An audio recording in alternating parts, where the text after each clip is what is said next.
I saw so many movies last year I can't even keep track of them, which is why I started to keep track of them. I've got them here in order of release, not necessarily the order I saw them in. Let's go. Mithrigan. I had no expectations for this movie, and then reviews started being good, and then I watched it, and yeah, I'm one of those positive reviews. It's a great movie, had no business being that good. Shin Ultraman, this movie sucked. I was so hyped for this movie because it said Shin in front of it, and Shin Godzilla was brilliant. I had a sample size of 1. I should have known better. It's technically watchable. It's fun in the sense of turn your brain off because big people punch each other in the face for an hour and a half or longer. I don't even remember. But if you're looking for anything else, like anything of substance, it's not here.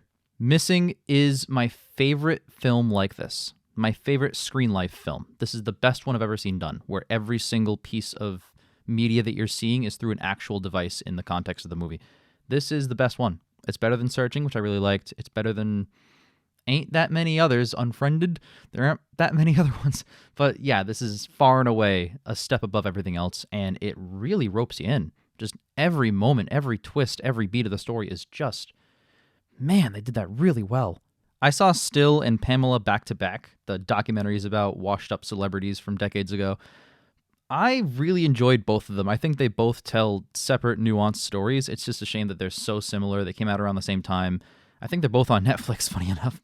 They're both really great, nuanced looks at those people. As people, we only know them as these media personalities and the movies that they were in and things that they did in real life. But no, they're real, genuine people with actual struggles who, just to watch a star burn bright and then just slowly fizzle out over the course of a long period of time is just, it's tough emotionally. To go through that as a human being must be really difficult. So I empathized a lot.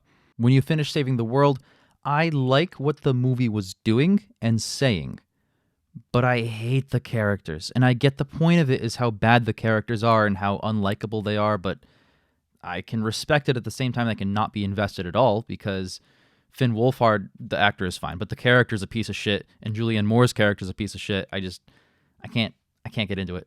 Thunivu is spectacular.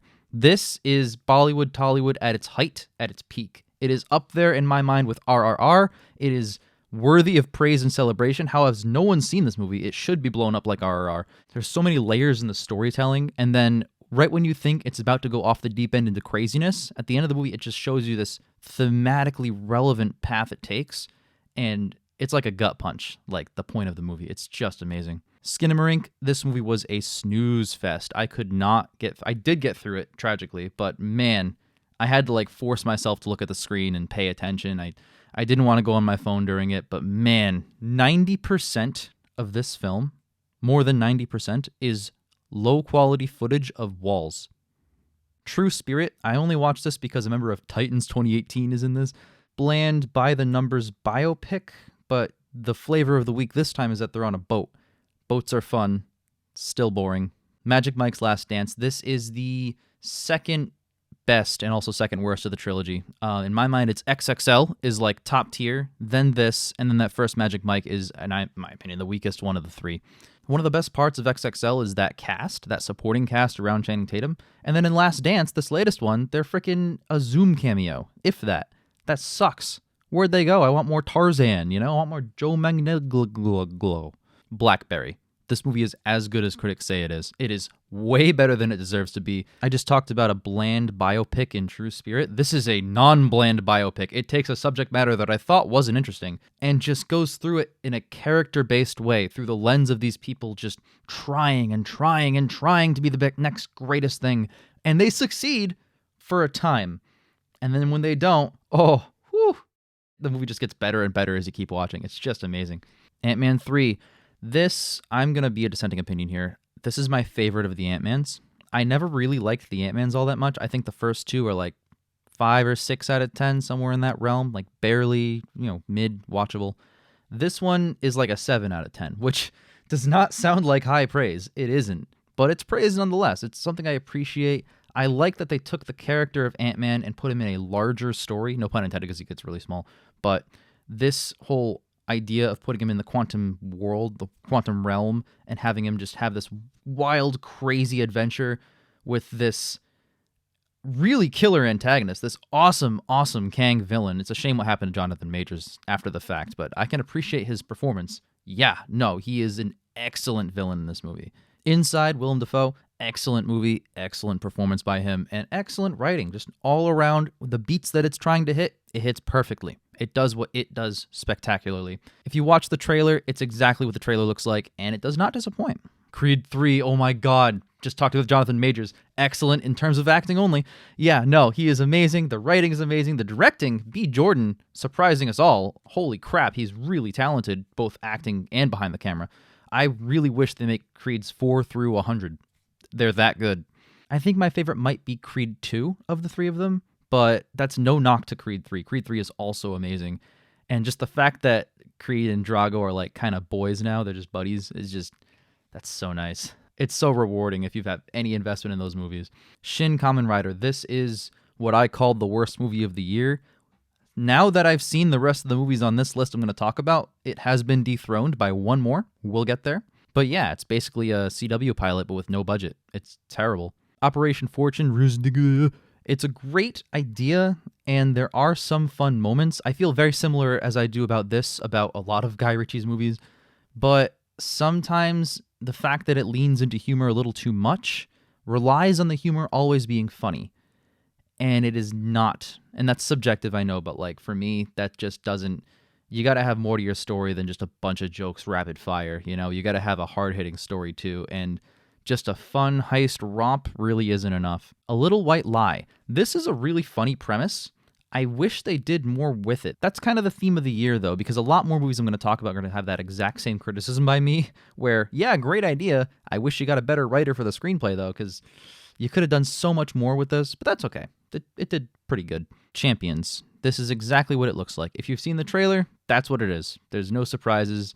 I wonder if the main two guys and girls are going to fall in love. Crazy, I know. Not a whole lot else happens besides what you expect the whole way through. And it's not badly done. You know, it's like, it's well directed, it's well acted, but I don't know. I needed more of a surprise than that.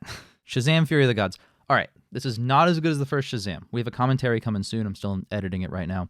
It is not as good as Shazam 1, but it's not bad. It's a perfectly fine movie. It's good. It has its moments. It makes you care about the characters. It furthers the supporting cast and what they have to do on screen. It did not deserve the Worst Picture nomination. I am very glad Winnie the Pooh won. John Wick 4. Everything that you want a John Wick movie to be, it does better than all three. I didn't even think that was possible. I love John Wick. I think they only get better with time. I think the second one's better than the first. Third one's even better than that. The fact that this continues that trend is remarkable. Honor Among Thieves. I never played D&D. All right, I'll admit right now, I'm going in blind as like an average movie-liking guy, you know? Yeah, no, it's great. It's so good. I was having a discussion before this movie came out with a friend of mine who plays D&D, and he's like, I hope it cuts back between people playing the game and the actual in-universe stuff. And I was like, no, I actually think they should stick 100% into the fantasy element, because that's what you're going to see, you know? That's the fun part. And they did, and it's great for it. I loved it. They did not hold back. They went full force into the fantasy of it, and I really enjoyed that, while also making it really fun and exciting. And that part towards the end where they're all using their powers in succession against that villain. Cinema. Tetris. This is a great movie. A great real-life story, too. I knew it was interesting. Didn't know it was that interesting of a real-life story. Although some parts are made up. They didn't have like a big car chase at the end. But no, Tetris has a lot of political backstory to it in getting the game made. It was made at the height of actual real-world issues. Yeah, no, it's really good. It does not deserve to be that good, but it is. It's another BlackBerry kind of movie. Super Mario Bros. I like this movie. Did not think it was great. It's really just 90 minutes of fan service for Mario fans, and that's great. If you like or play Mario, power to you, you know? But, I mean, I've played it before, but I have no real investment in the games at all. I've just wanted a good movie, and I got one, but I left the theater thinking, wow, I'm never going to watch that again. I have no reason to go back. Air. This movie is awesome. I love Ben Affleck's directorial efforts. I think they usually just hit. I've yet to see one where it doesn't hit, but I haven't seen them all yet. I love him as an actor, too. I think he does spectacular in this movie. And the choice not to show Michael Jordan, I was hesitant because I knew that going in, and I think it paid off. I think the story they were telling wasn't about Michael Jordan. It was about the shoes and the idea behind them and the idea of the marketing team going in a certain direction that no marketing team really went before. I really appreciated what this movie did and how it told the story. I thought it was really special. How to Blow Up a Pipeline. Aside from being a great movie, what I really took away from it was the dialogue is very realistic. It depicts people my age doing these crazy extreme things, for a cause and stuff like that. But usually movies like this, if they do get made, are written by old men who do not understand how people talk in modern day. These writers got it. Like, I felt like these were real believable characters, and it made what they were doing on screen that much more impactful because I bought them. Not just like, with a movie like this, you can have the temptation as like a writer or director to like just inject your own philosophies into characters and make them vessels for your own opinions. But they actually made them 3, 4, 5-dimensional complex characters, and they all have desires and needs that this cause that they're behind is trying to serve in some ways. Sometimes it's in confliction with that. But by the end of it, when this horrible thing happens, you're rooting for them. And that's the sign of a great movie. Renfield. We have a commentary. I'll keep it brief, but I enjoyed it. It's not my preferred kind of Dracula movie, but I respect that it exists. And for what it does, it knocks it out of the park. Beau is Afraid. Joaquin Phoenix is talented as always. There really isn't a project he's in where he isn't spectacular in it. He always, always, always brings 110% energy, and this is no exception.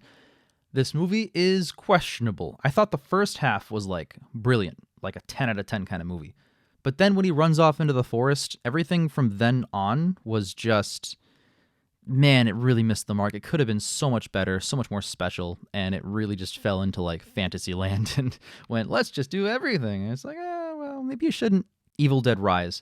I have seen all of the Evil Deads recently. I watched them all in order, including that reboot one, which is now a sequel. I passively enjoy them. I think my favorite is Army of Darkness, and I'm pretty average. That's a pretty common popular opinion. I think this might be my new favorite. It might be better than all 4 of the other ones. It is really character-driven, and the supporting cast in a horror movie is usually the weakest part, and they're just there to die. These characters all have something to do. They all have clearly established characters. They all have, not all, but they all have somewhat of desires and arcs, and I just really appreciate how the movie, you don't really realize that it ropes you in and invests you. That's exactly what it's doing, and it's doing it really well. So that way, when there's giant blades stabbing into people and tearing them open, like, you're like, holy shit, don't do that. And yeah, the effects are just gnarly, just absolutely insane. Really, really crazy stuff. I love it. The Covenant. So I talked about Guy Ritchie movies having that leaning on humor problem. This is like Guy Ritchie heard my criticism and went, all right, I'll do the opposite. And it just leans way in the other direction into like the most boring movie possible. I was not invested by this. I thought the performances were great. I thought Jake Gyllenhaal was amazing.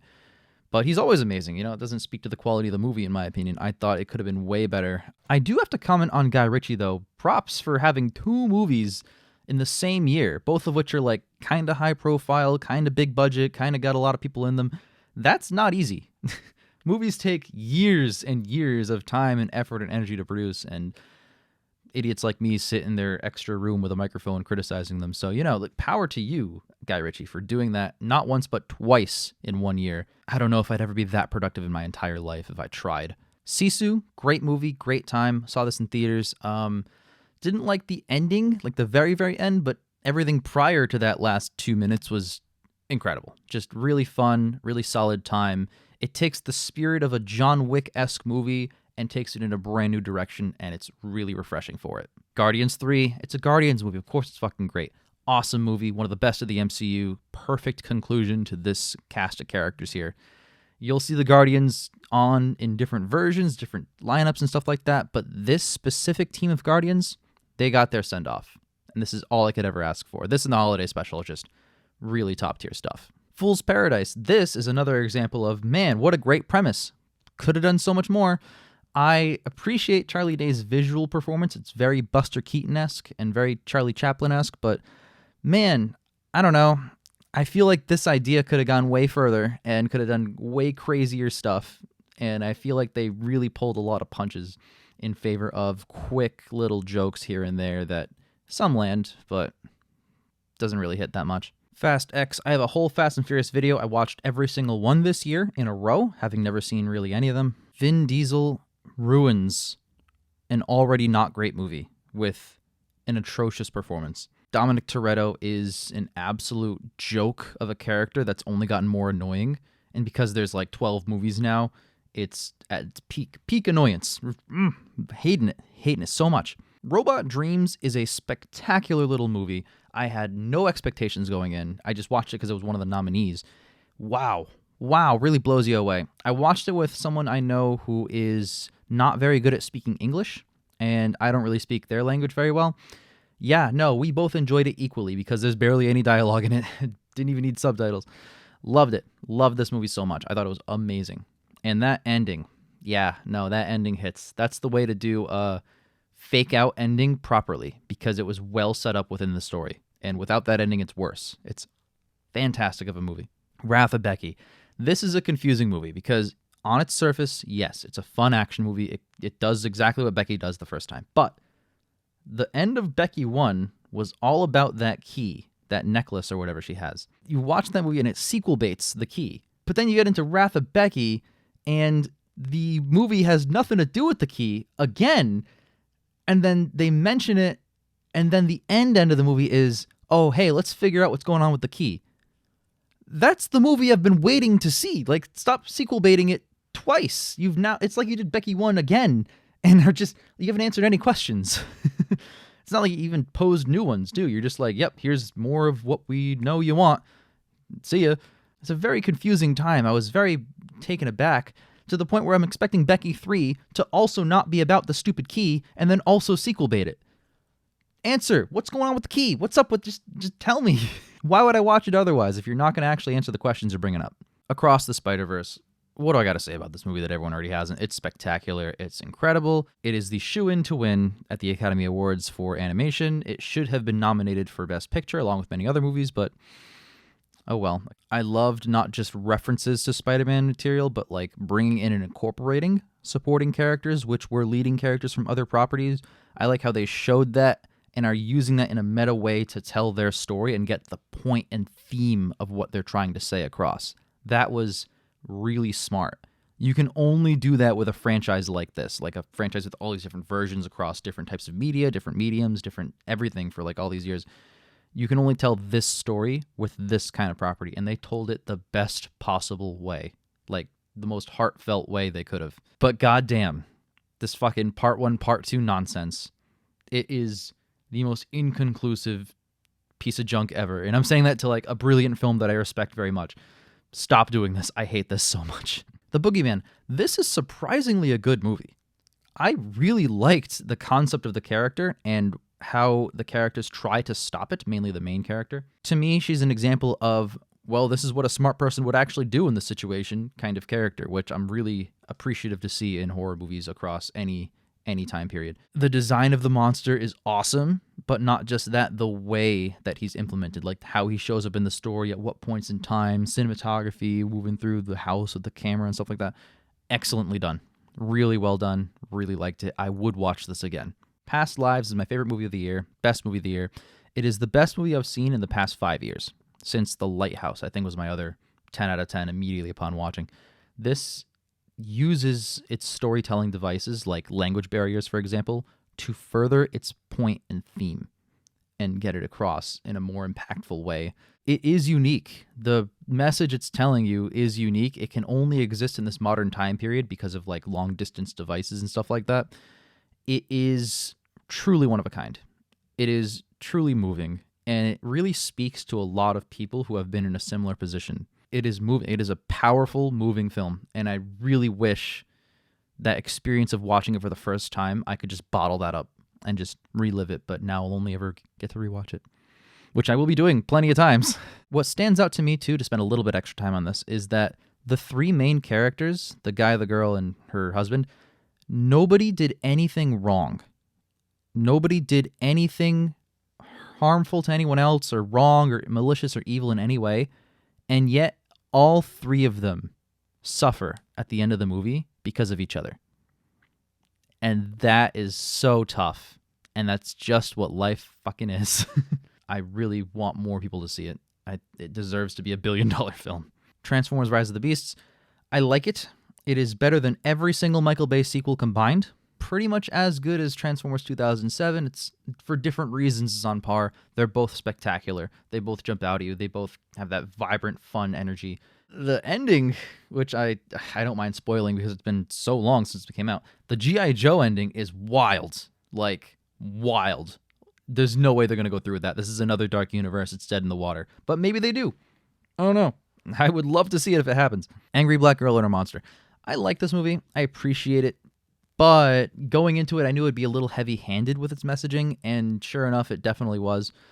If you could just tone it down a little, make it a little more subtle, you'd have a really strong movie, in my opinion. But as it stands, it's decent. It's not bad. The Flash.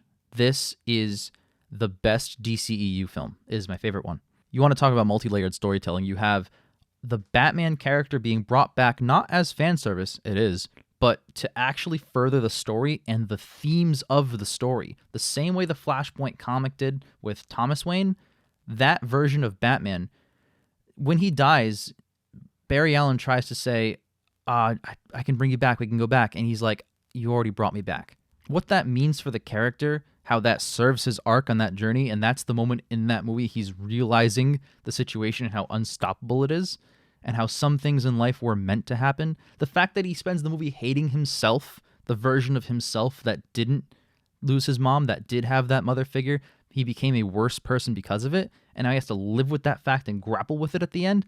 Bravo. Like, fantastic movie. I don't know if you could have done it better if you tried. This is like the perfect version of this movie given what this universe has been, because they spend a lot of time working on resetting the universe and stuff like that. I am really, really appreciative that despite Warner Brothers getting bought out and retooled, which is a good thing, that this movie still came out and exists. I love it. It is the best movie in the DCEU, and I've seen them all now. So, yep, best one, my favorite. See ya.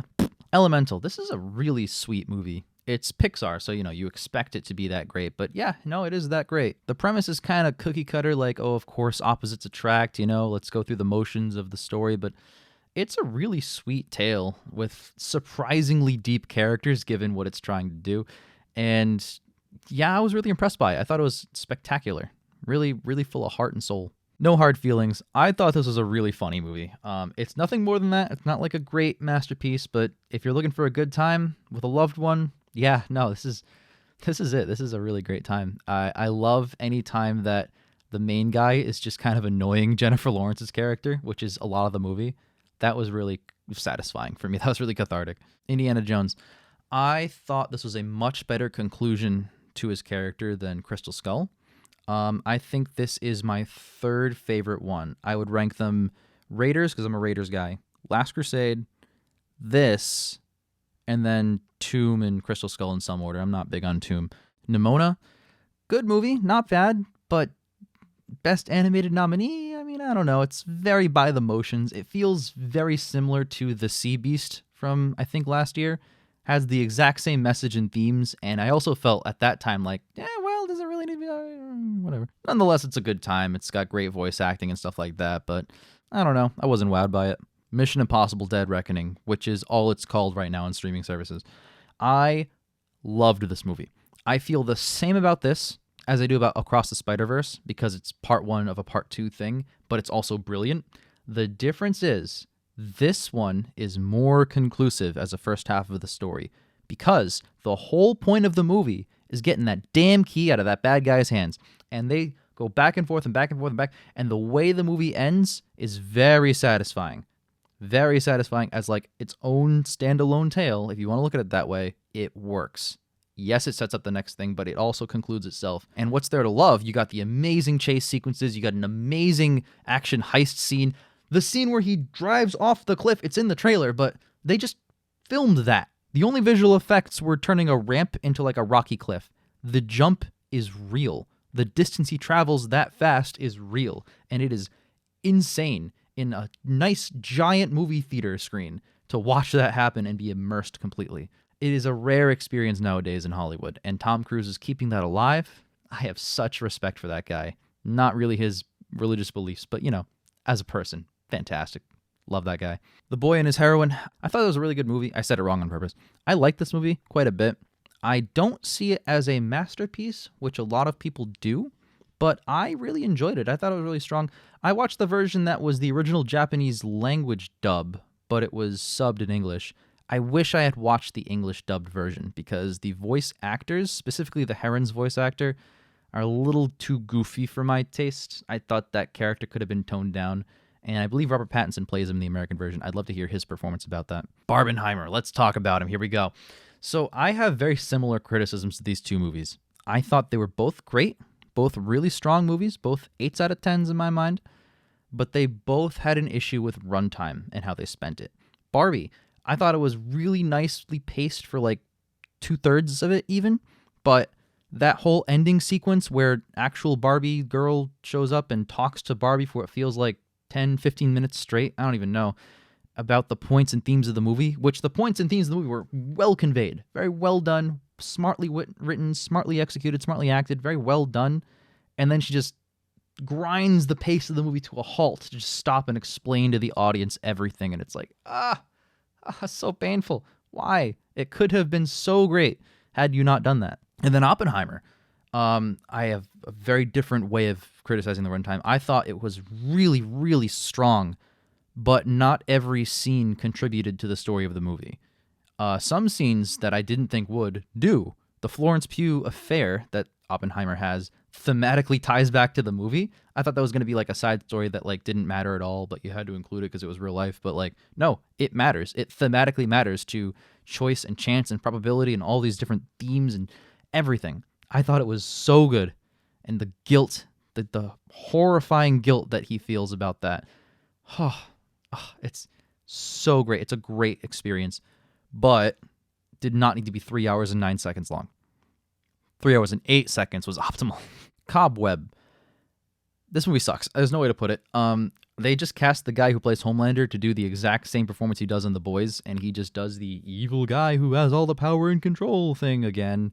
And I thought he was going to break character, like break that type, rather, a little bit. And nope.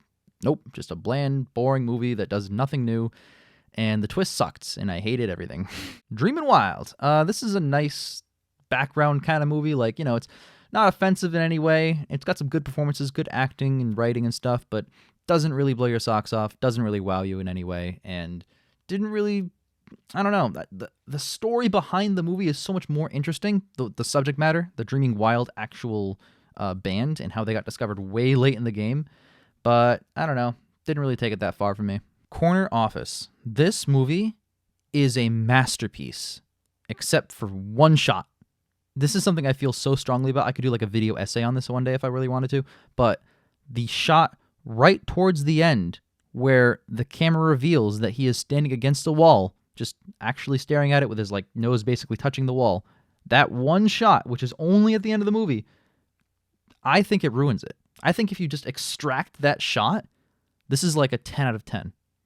And it has so much to say about, like, thematically, like workplace fatigue and expectations from corporate levels of people. And there's so much here, and how you as an individual are supposed to play in a corporation and serve their needs while not sacrificing your own self. There's a lot here thematically, and I love it.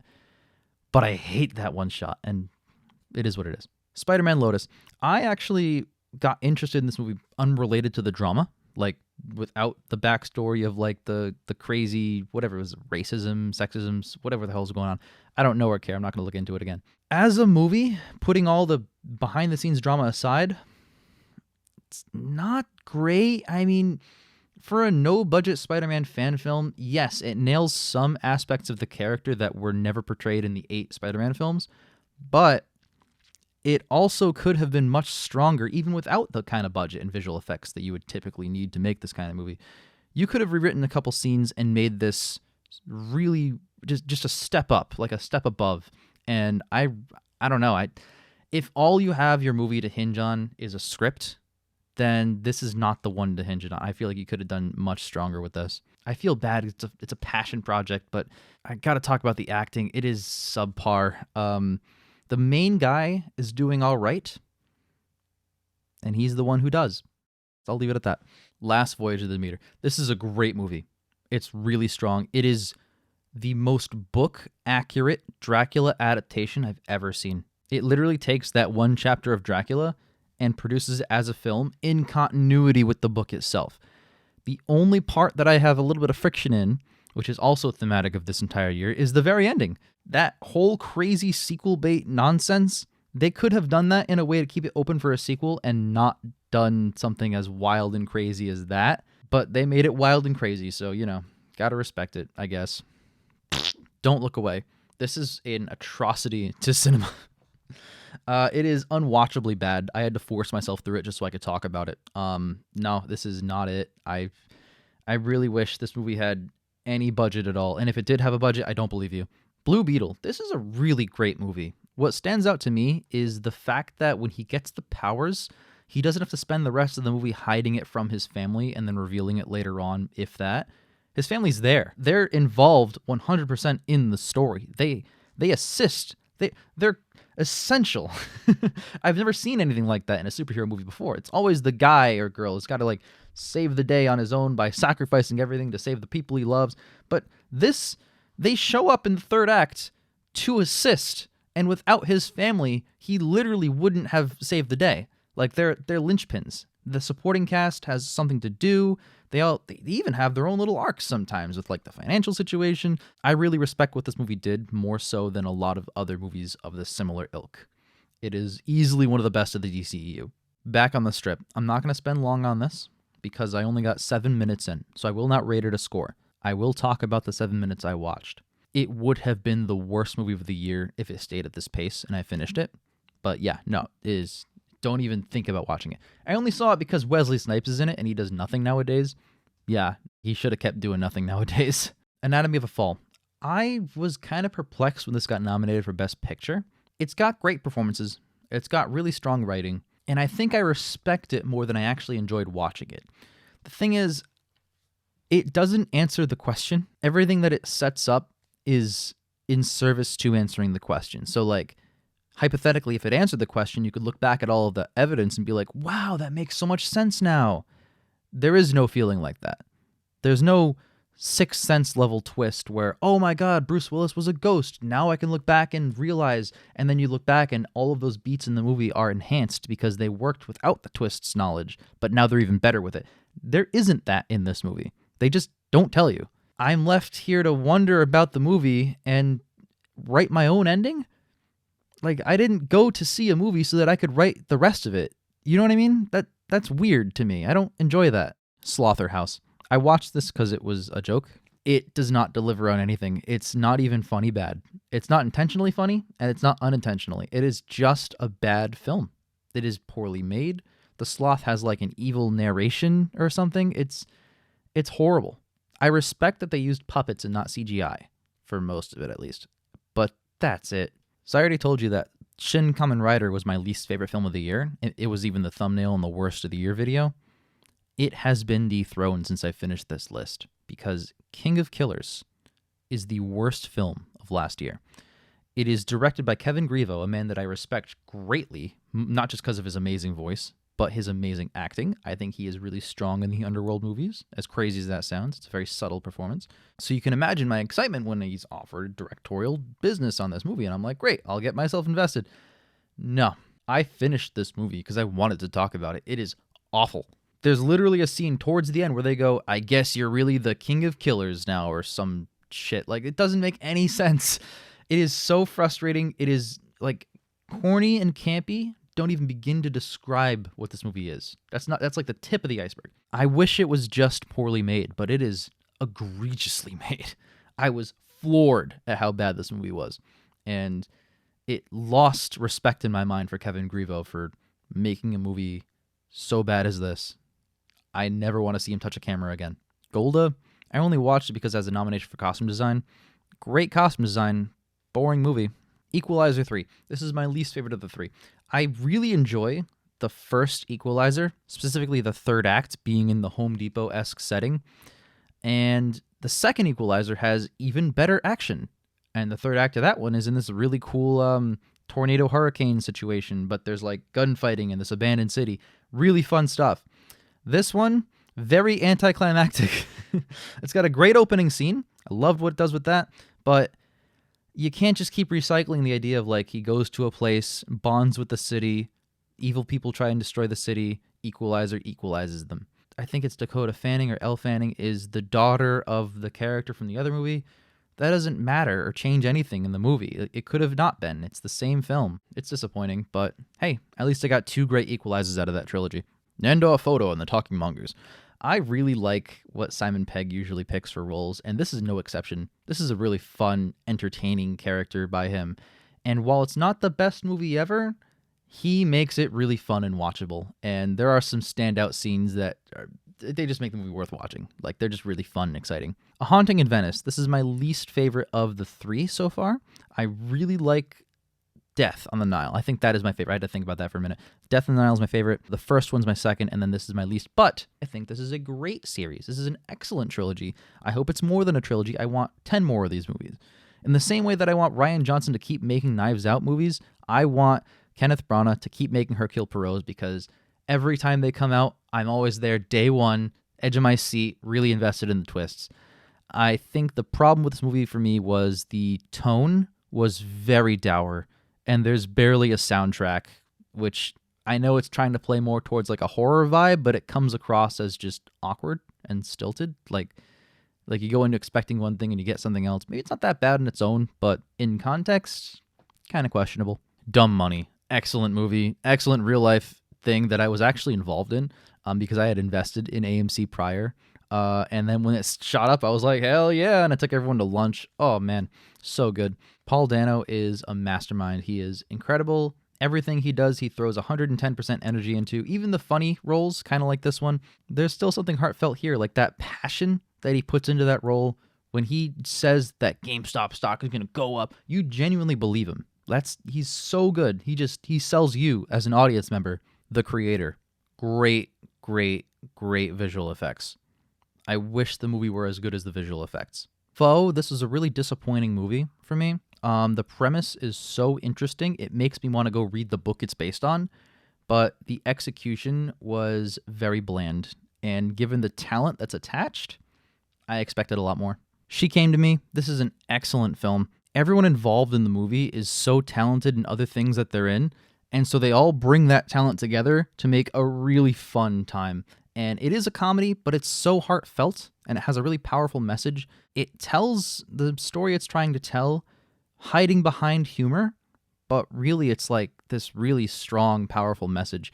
The way that things get repeated and build and finally pay off, like the Anne Hathaway as a therapist with that guy who envisions her naked, the way that pays off in the end is just, I was just dying laughing on the ground, just laughing at that stupid movie so much. Peter Dinklage is just a treasure. He is so funny. The fact that he can do such dramatic roles and such stupid roles, and this is an example of both at the same time, is just really fun, and I have nothing but appreciation for She Came to Me. It was on my top 10 of the year for a long time, but then I think it finally got bumped off. Only because I saw more stuff, though. It's still a great movie. Killers of the Flower Moon.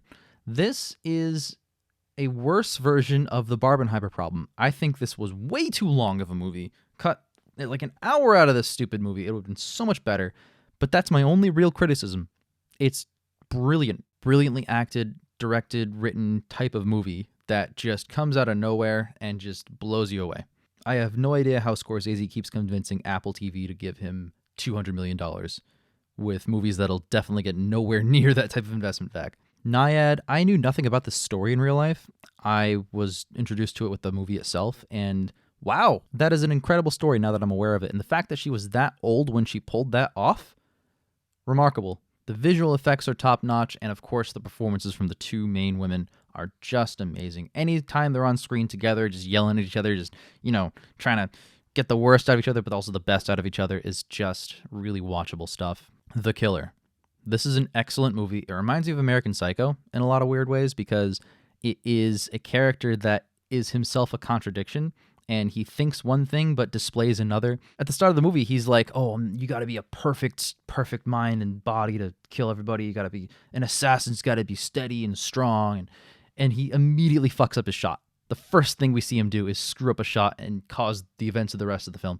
And the movie proceeds like that, where it's this confliction, this paradox that just continues and continues and continues. And it's a really, really fun time. He claims to be sociopathic, but he very much cares. He's a deep character, and I really appreciate how the movie conveyed this type of character, because it's not a character we see a lot of in movies. I kind of wish it got nominated for more things, like Best Picture. This is a great fucking movie. The Holdovers, this is an instant classic. You can already picture people watching this every Christmas because it's that special. Paul Giamatti is amazing, as is the rest of the cast.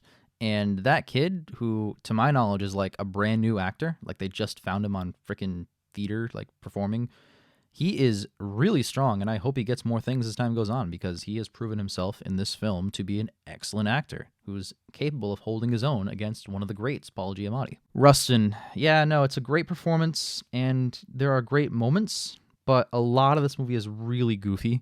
Like, there are a lot of scenes where they're outside of the front steps of, like, the Supreme Courthouse or whatever, and you got all the police department on one side marches up, and on the other half is, like, Rustin and all of his squad. They all show up, and they're just staring at each other, and they have, like, an argument back and forth, and they're just like, but you gotta act like this because you're cops. And then the cops like, no, because you gotta do this because you're not us. It's so goofy. There are parts of this movie that make me think, like, did, like, a kid write this scene? This is a joke, right? And it is inherently comedic. Like, Chris Rock plays a major role in this. It's kind of supposed to be serious too, and it has its cake and eats it too, and it's like, well, I don't know if it really achieves what it's trying to achieve here. Otherwise it would have been more memorable than it was. But hey, it got one nomination for acting, and that's deserved. He's a great guy. He's a great actor in that role, and he made it so watchable. The Marvels, having just rewatched Thor: The Dark World for a commentary for the channel recently, this is as mid as Marvel gets. This is right down the middle for me. It is boring and exciting. It is great and terrible. It is really fun and really slow. And it just bounces back and forth, and I'm still not sure if I walked away enjoying it. Dream Scenario. All right, this is a great one. This is a really strong movie. Nicolas Cage accepts every role as like the main joke, but he accepted this role. Maybe it's a broken clock being right twice a day kind of thing, but this is a great script that he picked, because wow, this is an excellent premise, excellent idea. Unlike a lot of other movies, it takes the premise into really far directions. By the end of it, it's sold as a product. How do you even do that? Like, there's a lot going on. I've heard the criticism that it doesn't answer why. To me, that's not as important as what it does. Like, the movie doing what it does is more important than that. And if you try to explain it, it may get less strong with the messaging. I really like Dream Scenario, and it's got a lot to say about celebrity culture and what people think of themselves and getting in their own head and stuff like that. American Fiction did it a little bit better, but this one did it pretty good too. Hunger Games. This is the best Hunger Games movie. It is better than all 4 Katniss movies. I went into this fully expecting to be bored or disliking it, one of the two, and I walked away going, wow, that was a strong movie. That was way better than it deserved to be. I really appreciate how thematically they tie back in supporting characters, like how Peter Dinklage's character said that he thought of it as a joke that was taken as an actual idea, and now he's torn up with guilt about that, and that's why he's so resentful of Snow. There's so much there. There's so much, like, character depth there. And, that it did not deserve to be this good, but it's that good. It's just that good. Next Goal Wins. Taika Waititi is hit and miss for me, which makes sense because he's a comedy director. This is a hit. I thought it was really fun. I thought it was really funny, and I appreciate the supporting cast. Usually they have nothing to do but, like, jokes or bit parts, and that is mostly what they do in this, but there is a little bit of drama there. There's a bit of character, and I really appreciate what it did. Michael Fassbender is doing really well in the role. I think his American accent has improved. I did not buy him as Jobs in Steve Jobs. I thought it was, his non-American accent bled through.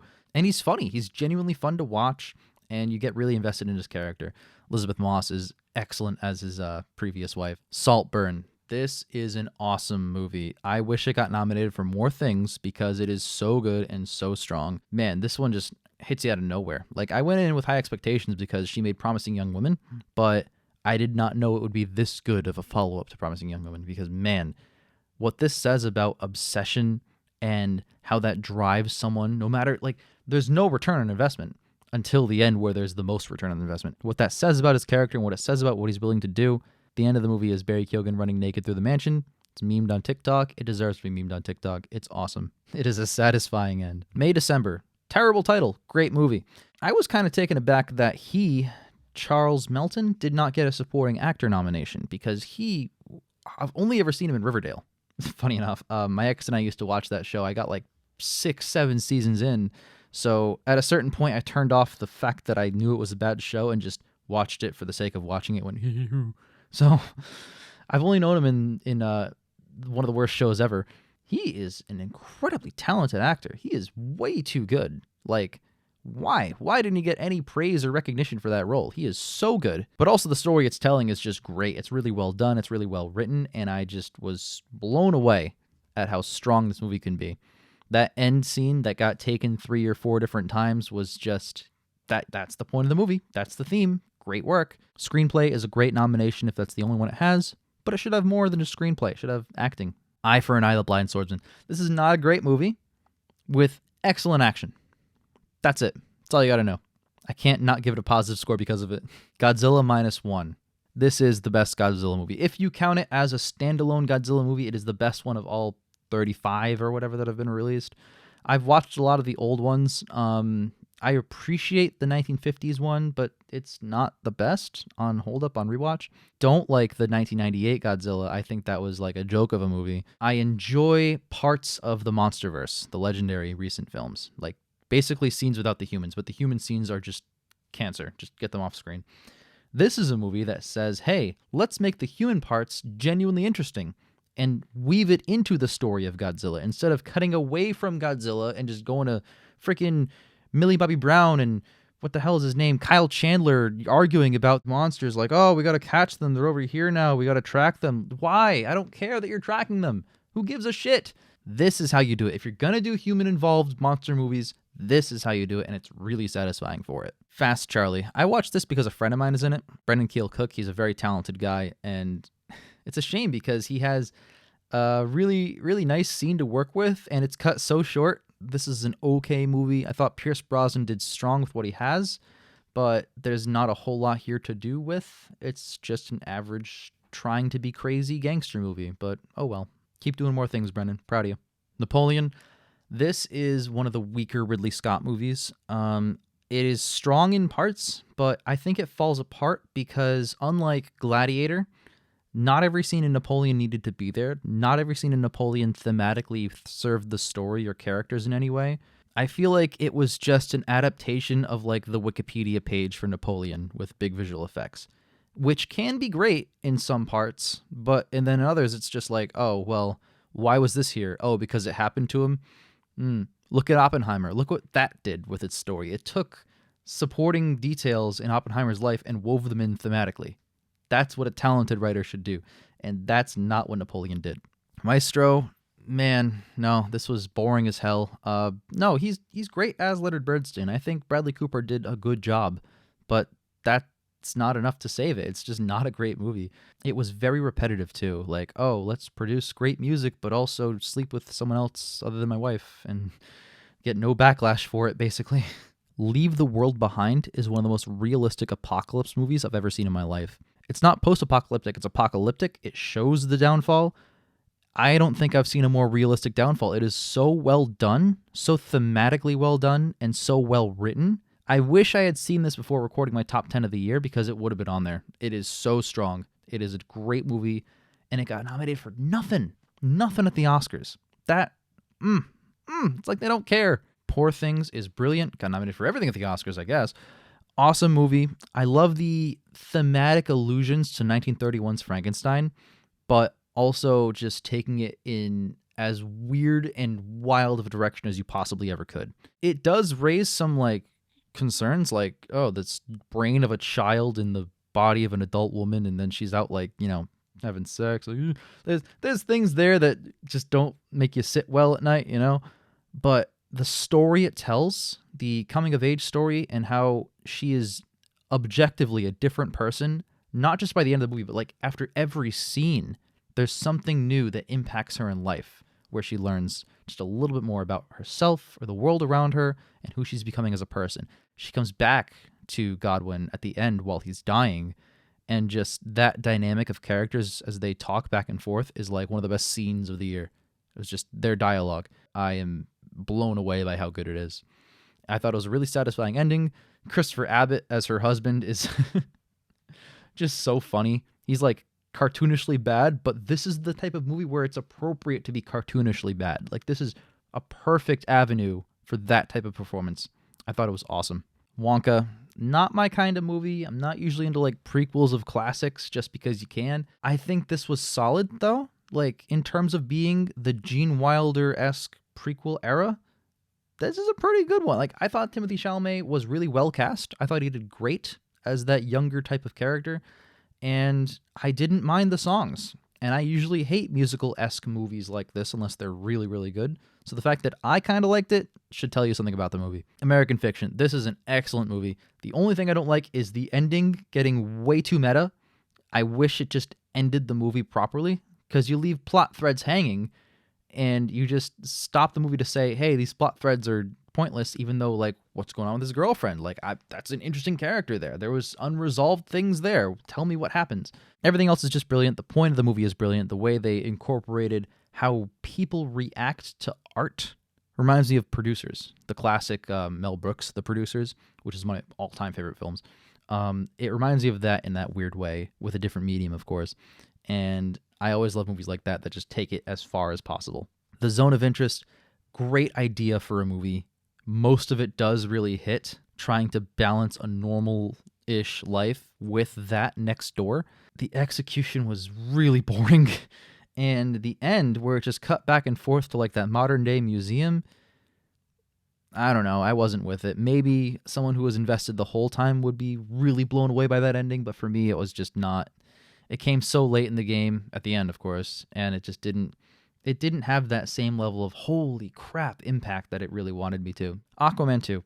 Not as good as the first one. The best parts are Aquaman and Orm buddy comedying together. Them together, they have great dialogue, great chemistry, and it genuinely furthers and I believe concludes the arc that Orm went on by the end of the first film.